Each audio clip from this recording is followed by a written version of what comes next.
জনসভার সম্মানিত প্রধান অতিথি, বাংলাদেশের মাটি ও মানুষের অত্যন্ত আপনজন, 2024-এর জুলাই আগস্ট গণবিপ্লবের অন্যতম রাহবার, ইসলামী আন্দোলন বাংলাদেশের সম্মানিত সিনিয়র নায়েবে আমির, বাংলাদেশের মানচিত্রের অকুতোভয় পাহারাদার মুফতি সৈয়দ মোহাম্মদ ফয়জুল করিম শায়েখে চরমোনাই, উপস্থিত আছেন ইসলামী আন্দোলন বাংলাদেশের সিলেট বিভাগীয় সাংগঠনিক সম্পাদক বন্ধুবর মৌলানা মাহমুদ হোসেন এলএলবি, উপস্থিত আছেন ইসলামী আন্দোলন বাংলাদেশ সিলেট জেলা শাখার সম্মানিত সভাপতি, সিলেটের পরিচিত মুখ মৌলানা মুফতি সাঈদ আহমদ হাফিজাহুল্লাহ সহ ইসলামী আন্দোলন, ইসলামী যুব আন্দোলন, ইসলামী ছাত্র আন্দোলন, কানাইঘাট উপজেলার সম্মানিত দায়িত্বশীল বৃন্দ এবং আমার প্রিয় কানাইঘাটবাসী, আজকে এখানে বেশ কয়েকটি দাবিকে সামনে রেখে এই জনসভার আয়োজন করা হয়েছে। তার ভিতর একটা হলো বিতর্কিত নারী সংস্কার কমিশন বাতিল। আমরা গত সপ্তাহে অন্তর্বর্তীকালীন সরকারের সর্বোচ্চ পর্যায়ের সাথে আমরা বৈঠক করেছি। ঐক্যমত্য কমিশনে বিতর্কিত নারী সংস্কার কমিশনের যে মৌলিক সমস্যাগুলো রয়েছে আমরা সেটা গবেষণা করে 117 পৃষ্ঠার বিশাল থিসিস আমরা ঐক্যমত্য কমিশনে জমা দিয়ে এসেছি এবং অন্তর্বর্তীকালীন সরকারের একাধিক উপদেষ্টাদের সাথে আমাদের বৈঠক হয়েছে। আমরা তাদেরকে পরিষ্কার মেসেজ দিয়েছি, বাংলাদেশে আমাদের শরীরে 1 ফোঁটা রক্ত থাকতে এই বিতর্কিত নারী সংস্কার কমিশন যে প্রতিবেদন দিয়েছে সেটা আমরা বাংলাদেশে বাস্তবায়ন হতে দেব না। হিসাব অত্যন্ত সহজ। আমরা দেখেছি আইন উপদেষ্টা বক্তব্য দিয়েছেন, এটা প্রস্তাবনা। আমাদেরকে সরকারের উচ্চ পর্যায় থেকে বলা হয়েছে এটা প্রস্তাবনা, এটা ক্যাবিনেট সচিব মিটিংয়ে যাবে। আমরা আশা করছি সেটা পাশ হবে না। যদি পাশ করেন তাহলে স্বৈরাচারের সাথে আমাদের যে আচরণ হয়েছে ইন্টারিম অন্তর্বর্তীকালীন সরকারের সাথে আমাদের সেম আচরণ হবে ইনশাআল্লাহ। এখানে যেহেতু আমরা বাংলাদেশের প্রত্যন্ত একদম শেষ পাশ, আমাদের পরেই ইন্ডিয়া, এখানে জাতীয় ইস্যু নিয়ে আমি কথা কম বলতে চাচ্ছি, কারণ জাতীয় ইস্যু নিয়ে কথা বলার স্পেস আমার আছে। আমি ঢাকায় বলি, সব জায়গায় বলি, যেহেতু এখানে আমি জাতীয় ইস্যু নিয়ে একটু আলাপ কম করে আমাদের মৌলিক সমস্যা নিয়ে কথা বলবো। বাংলাদেশের সবচেয়ে অবহেলিত, বাংলাদেশের টেকনাফ থেকে তেঁতুলিয়া পুরা বাংলাদেশ ঘোরার তৌফিক আমার হয়েছে। বাংলাদেশের হয়তো এমন কোনো থানা নেই যেখানে আমার যাওয়া হয়নি। আল্লাহ তাআলা আমাকে পুরা বাংলাদেশ ঘুরিয়েছেন।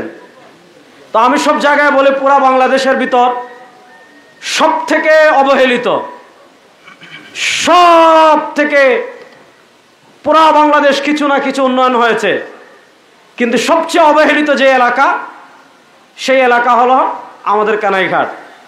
বাংলাদেশের অনেক বরেণ্য ব্যক্তির সাথে আমার ব্যক্তি পরিচয় আছে, অনেকে আমাদের এখানে আসতে চান। তা আমি বলি, ভাই আসার দরকার নাই, পরে আসবেন। কারণ আমার এলাকায়, আমার বাড়িতে, আমার গ্রামে যদি আপনি আসতে চান, তো যে রাস্তা বুরহানুদ্দিন, এই রাস্তার যে অবস্থা, এটা সম্ভব না আসা। রাস্তা এত ভাঙ্গাচোরা। আর আরেকটা হলো আপনি রামদা হয়ে খেয়াপাড়ি দিয়ে যেতে হবে, হাঁটতে হবে 1.5 কিলোমিটার। তো অনেকে এজন্য রাজি হয় না। বুরহানুদ্দিন রাস্তা সংস্কার হওয়া এটা আমাদের একটা প্রাণের দাবি। আমার জায়গা থেকে আমি সর্বোচ্চ কাজ করছি, চেষ্টা করছি, এবং আজকে একটা সুখবর দিচ্ছি। গত 4 দিন আগে বৈষম্য বিরোধী আন্দোলনের অন্যতম যিনি নায়ক ছিলেন, আমাদের আজকের প্রধান অতিথি মুফতি সৈয়দ ফয়জুল করিম হাফিজাহুল্লাহ, তিনি আমাকে সর্বোচ্চ সহযোগিতা করছেন। আমাদের অন্তর্বর্তীকালীন সরকারের মাননীয় ধর্ম বিষয়ক উপদেষ্টা, তিনি আমাকে সহযোগিতা করছেন। আমাদের বৈষম্য বিরোধী আন্দোলনের অন্যতম সিপাহ সালার ছাত্রনেতা হাসানাত আবদুল্লাহ ভাই, তার সাথেও আমার কথা হয়েছে, তিনিও সহযোগিতা করছেন। গত 4 দিন আগে মুফতি সৈয়দ মোহাম্মদ ফয়জুল করিম হাফিজাহুল্লাহ রাষ্ট্রের শীর্ষ পর্যায়ে, একেবারে শীর্ষ পর্যায়ে তিনি কথা বলেছেন, এবং এই বুরহানুদ্দিন রাস্তার এলজিডির যে নাম্বার রয়েছে সেই নাম্বার আমার মাধ্যমে সংগ্রহ করে, আমরা সিলেট ডিসির মাধ্যমে সংগ্রহ করে সহায়ক চেষ্টা করছেন, আমরা চেষ্টা করছি।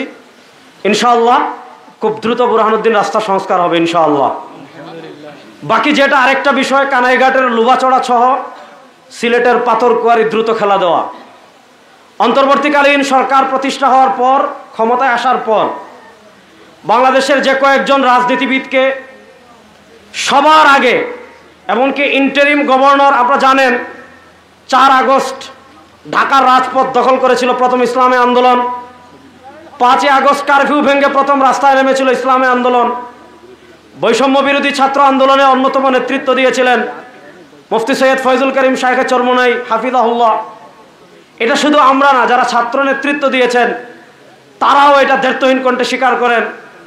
আপনারা গত 5 দিন আগে নাহিদ ইসলামের বক্তব্য শুনেছেন, এর আগে সার্জিস আলমের বক্তব্য শুনেছেন।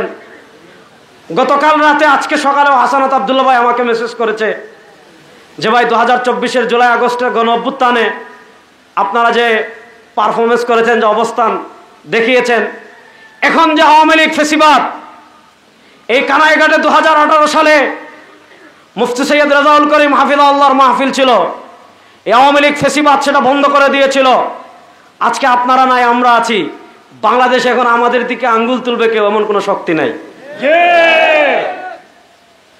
যে কথা আমি বলছি, তো ফেসিবাদ বিরোধী আন্দোলনের নেতৃত্ব দেওয়ার কারণে ইন্টারিম গভর্নর গঠিত হওয়ার আগে যে কয়েকজন রাজনীতিবিদকে ডাকা হয়েছিল, তার ভিতর অন্যতম ছিলেন মুফতি সৈয়দ ফয়জুল করিম হাফিজাহুল্লাহ।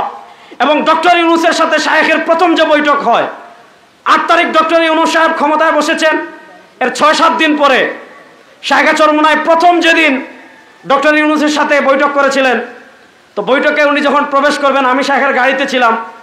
আমি বলেছিলাম, শায়েখ, আমাদের সিলেটের পাথরকুয়ারি এগুলো আওয়ামী লীগ সরকার, এই ভারতের 5 গোলামরা, এই মোদির 5 গোলামরা, এই স্বাধীনতা সার্বভৌমত্বের দুশ্মন আওয়ামী লীগ, এই মানচিত্রের দুশ্মন আওয়ামী লীগ, ইসলামের দুশ্মন আওয়ামী লীগ, স্বাধীনতার দুশ্মন আওয়ামী লীগ।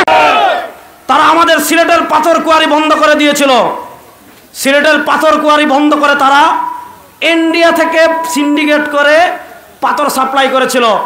আমি শায়েখে চরমোনাইকে বলেছিলাম, আপনি ডক্টর ইউনূসের কাছে যতগুলো প্রস্তাবনা দিবেন রাষ্ট্র গঠনের সংস্কারের জন্য, তার ভিতর অন্যতম 1 নম্বর বলবেন এই ভারতের পাথর আমদানি বন্ধ করতে হবে, সিলেটের পাথরকুয়ারি চালু করতে হবে।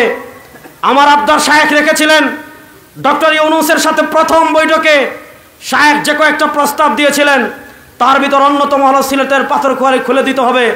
পরবর্তী তিনি ইউনূস সাহেব থেকে বের হয়ে সাংবাদিকদেরকে যে বিফ করেছিলেন, সেখানেও তিনি বলেছেন। এরপরে মতবিনিময় সভা হয়েছে, অন্তর্বর্তীকালীন সরকারের একদম প্রধান উপদেষ্টা থেকে সবার সাথে আমরা যোগাযোগ করেছিলাম। আমাদেরকে বারবার বলা হয়েছে কুয়ারি খুলে দেওয়া হবে, খুলে দেওয়া হবে, খুলে দেওয়া হবে। কিন্তু দেখা গিয়েছে গত 10-15 দিন আগে বাংলাদেশের অনেক জায়গার কুয়ারি খুলে দেওয়া হয়েছে, কিন্তু সিলেটের কুয়ারি খুলে দেওয়া হয় নাই। তার কারণ একটা, সিলেটের কুয়ারির সাথে ভারতের সীমানার সম্পর্ক আছে। আমরা আওয়ামী লীগ ফেসিবাদকে পরাজিত করেছি, কিন্তু আমাদের দেশের এখনো বিভিন্ন জায়গায় ওই ফেসিবাদী আওয়ামী লীগের দালালরা বসে আছে। তারা আমাদের মানচিত্রের দুশ্মন। বাংলাদেশ অর্থনীতিতে এগোয় না। আমরা ইন্টারিম গভর্নরকে বলতে চাই, অতি শীঘ্রই সিলেটের পাথরকুয়ারিগুলো খুলে দেন। যদি খুলে না দেন, বাংলাদেশের বিভিন্ন জায়গায় মব হচ্ছে, মবিং করে হলো সিলেটের পাথরকুয়ারি খুলে দেবো আমরা ইনশাআল্লাহ। এরপরে আরেকটা বিষয় হলো, বাংলাদেশের বড় বড় যে কয়েকটা থানা আছে, তার ভিতর অন্যতম হলো আমাদের কানাইঘাট। এবং শায়েখে চরমোনাই এখানে আছেন। আমি বাংলাদেশের বিভিন্ন জায়গায় বলি, গত বছর পোলো গ্রাউন্ডে আমি বলেছিলাম, চট্টগ্রামের পোলো গ্রাউন্ড মাঠে লক্ষ মানুষের সামনে বক্তৃতায় আমি বলেছিলাম, বাংলাদেশের সবচেয়ে যে থানায় আলেমরা বেশি, সে থানা হলো আমাদের কানাইঘাট। কিন্তু দুঃখজনক হলো সত্য, গত ফেসিবাদের আমলে আমরা দেখেছি এই ফেসিবাদ এবং ফেসিবাদের ধূসর যারা ছিল, নানা কারণে আলেম উলামার পণ্যভূমি, উপমহাদেশের শ্রেষ্ঠতম আলেম দ্বীন শেখুল ইসলাম আল্লামা মুজাহিদ বায়ামপুরি রাহিমাহুল্লাহ যে মাটিতে ঘুমিয়ে আছেন, যেই মাটিতে ইমাম বুখারী রাহিমাহুল্লাহ সমরকন্দে ঘুমিয়ে আছেন। ইমাম বুখারী রাহিমাহুল্লাহর সমরকন্দেও আমি গিয়েছি। ইমাম বুখারী রাহিমাহুল্লাহর মাকবারার পাশে সমরকন্দের খরতঙ্গে আমি দাঁড়িয়েছিলাম। সেখানে ওখানে দায়িত্বশীল অনেকেই ছিলেন ওই মাদ্রাসা ইমাম বুখারী কমপ্লেক্সের উলুমুল হাদিসের দায়িত্বশীলরা। আমি তাদেরকে তখন বলেছিলাম, তোমাদের খরতঙ্গে ইমাম বুখারী যখন ঘুমিয়েছেন, তার কবর থেকে ঘ্রাণ বের হয়েছিল। আমি যে এলাকায় জন্মগ্রহণ করেছি সেখানে আরেকজন বুখারী আছেন, তিনিও যখন ইন্তেকাল করেছেন, তার কবর থেকে ঘ্রাণ বের হয়েছিল। আল্লামা মুজাহিদ বায়ামপুরি রাহিমাহুল্লাহ সহ অসংখ্য আলেমদের স্মৃতি বিজড়িত এই কানাইঘাট। আপনারা দেখেছেন কিছুদিন পর পর স্বার্থের জন্য আমাদের কানাইঘাটে খুন হয়, কিছুদিন পর পর সামান্য স্বার্থের জন্য আমরা লাশ দেখি, কিছুদিন পর পর আমরা সামান্য স্বার্থের জন্য আমরা লাশ দেখতে পাই। আমাদের কানাইঘাটে শুধু একটা থানা আছে, এখানে মুলাগুল পাহাড়ে পুলিশ ফাঁড়ি নেই, আমাদের গাছবাড়িতেও পুলিশ ফাঁড়ি নেই। এখন দেখা যাচ্ছে পাহাড়ে একটা খুন হয়েছে, এখান থেকে পুলিশ যেতে যেতে জানাজা শেষ হয়, দাফন শেষ। আমার বাড়ি তালবাড়ি পূর্ব রাজাগঞ্জে, ওখানে খুন হয়েছে, বুরহানুদ্দিন রাস্তা দিয়ে যেতে যেতে যেতে যেতে গাছবাড়ি যাওয়ার আগে পুলিশের কোমর ব্যথা হয়ে যায়, তাদের আবার নাপা ট্যাবলেট খাওয়া লাগে। এই অবস্থায় জন্য আমরা চাই আমাদের কানাইঘাট থানার দুই পাশে দুইটা পুলিশ ফাঁড়ি হোক। এছাড়া আরেকটা দুঃখের কথা বলি, বাংলাদেশের যে কয়েকটা গ্যাস কূপ আছে তার ভিতর অন্যতম হলো আমাদের জৈন্তা হরিপুর। এখান থেকে গ্যাস উঠে সারা বাংলাদেশ গ্যাস যায়, কিন্তু যেই জায়গা থেকে গ্যাস উঠে ওই জায়গায় গ্যাস নেই, আমাদের ঘরে ঘরে গ্যাস নেই। সুতরাং আমাদের খনিজ সম্পদ আমাদের জমিন থেকে উত্তোলন করবেন, আমাদের জমিনে আগে গ্যাস দিতে হবে, তারপর বাংলাদেশের অন্য জায়গায় নেবেন। শেষ কথা, একটা কথা বলে আমি শেষ করছি। ইসলামী আন্দোলন বাংলাদেশ গণমানুষের রাজনীতি করে, ইসলামী আন্দোলন বাংলাদেশ মানচিত্র পাহারাদারের রাজনীতি করে। 2024-এর জুলাই আগস্টে গত 15 বছর থেকে আমাদের উপর যে ফ্যাসিবাদ ছিল, গত 15 বছর থেকে যে ভারতের দালাল এই আওয়ামী লীগ কখনো বাংলাদেশের মাটির রাজনীতি করে নাই। এই বাংলাদেশ 1971 থেকে 1975 পর্যন্ত বাংলাদেশের ক্ষমতায় আওয়ামী লীগ ছিল। শেখ মুজিব বাকশাল প্রতিষ্ঠা করেছে, শেখ মুজিব বহুদলীয় গণতন্ত্রকে হত্যা করেছে, শেখ মুজিব ভারতের দালালি করে আপনারা দেখেছেন। মুসলমানদের রাজনীতি বন্ধ করে তারা ধর্মনিরপেক্ষতা আমাদের উপর চাপিয়ে দিয়েছিল।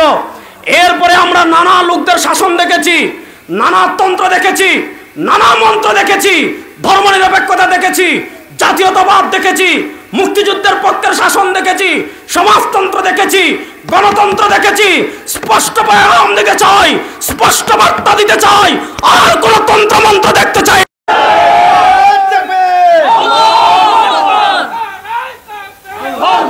আমাদের পীর সাহেব চরমনাই হাফিজুল্লাহ ঘোষণা দিয়েছেন নির্বাচন কেন্দ্রিক, ইসলাম দেশ ও মানবতার পক্ষের শক্তি যারা, ইসলাম দেশ ও মানবতার পক্ষের শক্তি যারা, তাদের ভোটের বাক্স হবে একটা। বাংলাদেশে যারা ইসলামের কথা বলেন, বাংলাদেশে যারা দিন বিজয়ের কথা বলেন, বাংলাদেশের মানচিত্রের পক্ষে যারা ভারতের দালাল না, মানচিত্রকে বুকে ধারণ করেন, এই 56,000 বর্গ মাইলের মাটি ও মানুষের প্রতি যাদের মায়া আছে, মানবতার প্রতি যাদের মায়া আছে, এই ইসলাম দেশ ও মানবতার পক্ষে যারা, তাদের বৃহত্তর ঐক্য গঠনের জন্য পীর সাহেব চরমনাই সর্বোচ্চ চেষ্টা করছেন। ইতিমধ্যে আমাদের ইসলামিক যে দলগুলো রয়েছে তাদের সাথে আমাদের দফায় দফায় মিটিং হচ্ছে। ইনশাআল্লাহ আমরা চেষ্টা করছি ইসলাম দেশ ও মানবতার পক্ষে একটা ভোটের বাক্স দেওয়ার। আমি আমার কানাইঘাটবাসীকে বলবো, গত 52 বছর গণতন্ত্র দেখেছেন, ফেল, ধর্মনিরপেক্ষতা দেখেছেন, ফেল, ন্যাশনালিজম জাতীয়তাবাদ দেখেছেন। মরহুম আইনুদ্দিন আল আজাদ রাহিমাহুল্লাহ বলেছিলেন, নৌকার ধানের শীষ, দুই সাপের একই বিষ। আপনারা দেখেছেন আওয়ামী লীগ এই দেশ থেকে পালিয়ে গিয়েছে, চাঁদাবাজি বন্ধ হয় নাই, চুরি বন্ধ হয় নাই, টেন্ডারবাজি বন্ধ হয় নাই, খুন বন্ধ হয়